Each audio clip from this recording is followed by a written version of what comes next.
Jai Shri Ram. Canto 54. On Vishwamitra attempting to take her away by force, Sabala seeks to know Vashishta's mind, and at his instant produces a multitude of warriors that disperse Vishwamitra's army. When sage Vashishta did not consent to part with his wish-yielding cow, O Ram, Vishwamitra too thereupon proceeded to take Sabala away by force to his capital. Being taken away by force by the mighty king, Sabala, for her part, felt afflicted and distracted with grief, fell a weeping. She reflected, have I been deserted by the exceptionally high-souled Vashishta, in that I am being taken away in this wretched condition by the king's retainers, sore distressed as I am? What wrong has been done by me to the eminent seer of purified mind, that even though perceiving me to be innocent and devoted to him, the pious soul should abandon me? Deeply pondering thus and sighing again and again, she for her part forthwith ran to the supremely powerful Vashishta. Shaking off the aforesaid retainers, numbering many hundred, O destroyer of foes, she at once ran swift as the wind to the soles of feet of that exalted soul. Standing before Vashishta while shedding tears, and the celebrated Sabala submitted to him as follows in a voice sonorous as the rumbling of a cloud, weeping and wailing all the time. Have I been forsaken by you, O Almighty Son of Brahma, in that the king's servants are actually taking me away from your presence? Questioned thus by the cow, Vashishta the Brahman seer for his part replied as follows to Sabala, whose heart was tormented with grief as to an afflicted sister. I am not abandoning you, O Sabala, nor have you wronged me. Intoxicated with power, this very mighty king is taking you away. My strength is not equal to his, nay, being my honored guest, the king is particularly strong today. The king, Vishwamitra, is a Kshatriya and the ruler of the earth to boot. Here is his army, full one Akshoni, strong, equipped with elephants, horses, and chariots, and crowded with the best of elephants. In that respect, he is mightier than us. Thus addressed by Vashishta, Sabala, who correctly understood the sense of others' speech, replied as follows, like a meek lady to the Brahman, seer of matchless splendor. The wise declared the strength of a Kshatriya as naught as compared to that of a Brahman. Brahmanas are decidedly stronger than Kshatriyas. The strength of a Brahman, O Holy One, is spiritual and as such superior to that of a Kshatriya. Your strength is immeasurable, though very powerful. Vishwamitra is not stronger in comparison with you. Your glory is unassailable. Command me, who fostered as I am by your Brahmanical spiritual strength, O exceptionally glorious sage, shall put an end to the pride, strength, and endeavor of that wretch of a Vishwamitra. Urged as aforesaid by her, O Ram, the illustrious Vashishta for his part forthwith said, create a force capable of destroying the enemy's army. Hearing the aforesaid command of sage Vashishta, the said wish-yielding cow forthwith produced a number of warriors created by her very below. O king, Pahalvas in their hundreds began to destroy the whole army under the very eye of Vishwamitra.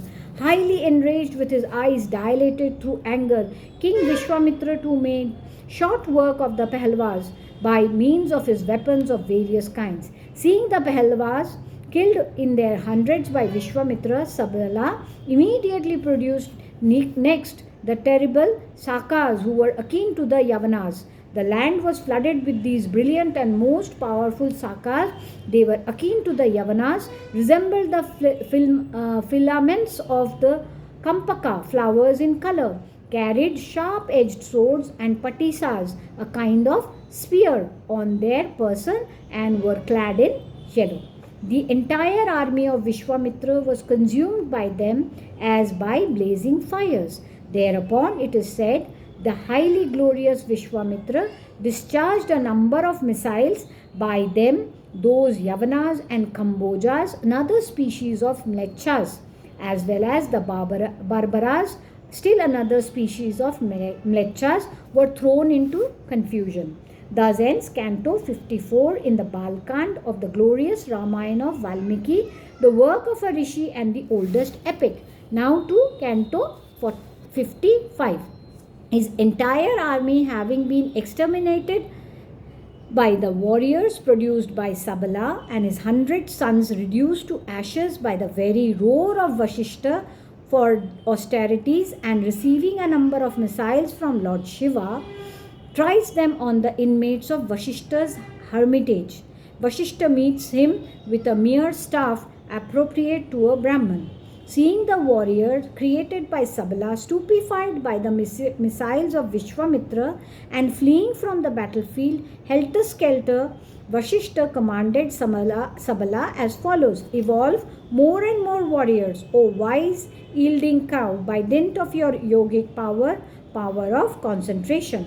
From her roar sprang up Kambojas, brilliant as the sun, and again from her udders were produced the Barbaras, carrying weapons in their hands. From her genitals came forth the Yavanas, while those that issued from her anus were known as the Sakas. From the pores of her skin originated the Mlechas and the Haritas, along with the Kiratas.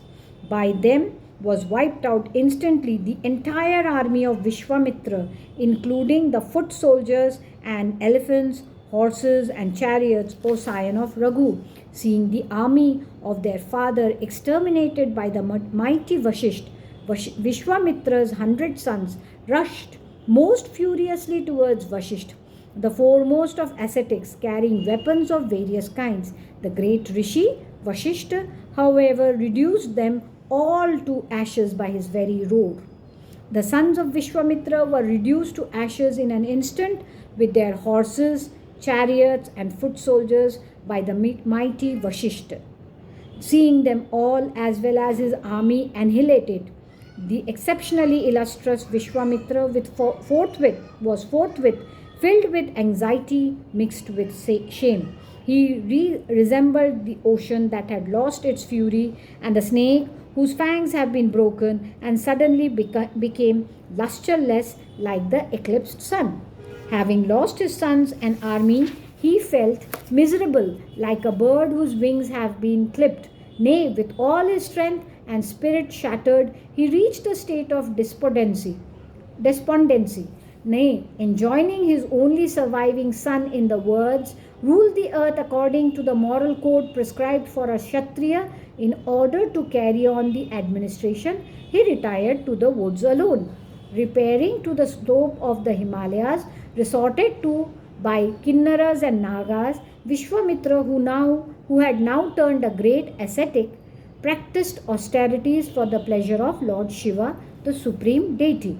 Some time later, Lord Shiva, whose ensign bears the emblem of a bull, the paramount ruler of gods and the bestower of boons, actually revealed himself before the great sage Vishwamitra and said, wherefore do you practice austerities, O king? Speak out. What is there in your mind? I am the bestower of boons. The boon which is sought by you may be made known to me.